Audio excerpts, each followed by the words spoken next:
আসসালামু আলাইকুম। এই টিউটোরিয়ালের মাধ্যমে আপনাদেরকে দেখাবো কিভাবে আপনি যেকোনো একটা পেজে গিয়ে ল্যাঙ্গুয়েজ চেঞ্জ করতে পারবেন। দেখুন আমি এখানে ফেসবুক লিখে সার্চ করে রাখছি। এখানে দেখুন ল্যাঙ্গুয়েজ ইংলিশ আছে। এই ল্যাঙ্গুয়েজটা আমি খুব সহজেই চেঞ্জ করতে পারবো বা আপনারা খুব সহজেই চেঞ্জ করতে পারবেন। আপনারা যেটা করবেন যেকোনো একটা ফাঁকা জায়গায় রাইট বাটনে ক্লিক করবেন। ক্লিক করার পরে দেখুন এখানে ট্রান্সলেট টু ইংলিশ নামে একটা অপশন আছে। আপনাদের এখানে যে ট্রান্সলেশন যে অপশনটা আছে আপনারা জাস্ট এখানে ক্লিক করবেন। ক্লিক করার পর দেখুন এখানে ইংলিশ সিলেক্ট হয়ে আছে। আপনাদের যেটা সিলেক্ট হয়ে আছে বা আপনারা যেটা পরিবর্তন করতে চাচ্ছেন সেটা এখানে থাকবে। এখানে থেকে তারপর দেখেন তিনটা ডট আছে বা একটা কোনো চিহ্ন থাকবে, এই ক্লিক করবেন। ক্লিক করার পরে দেখেন চুজ আদার ল্যাঙ্গুয়েজ এখানে আছে, দেখুন এখানে ক্লিক করবেন। ক্লিক করার পরে এখানে দেখুন ক্লিক করবেন। ক্লিক করার পরে দেখেন এখানে অনেক ল্যাঙ্গুয়েজ আছে।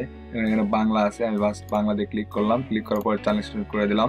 দেখুন সবকিছু বাংলা চলে আসছে। আমি এখান থেকে আবার সেম ভাবে যদি ল্যাঙ্গুয়েজ চেঞ্জ করে দিয়ে এখান থেকে যদি আমি আবার ইংলিশ করে ট্রান্সলেট করে দেখুন আবার সব ইংলিশ চলে আসছে।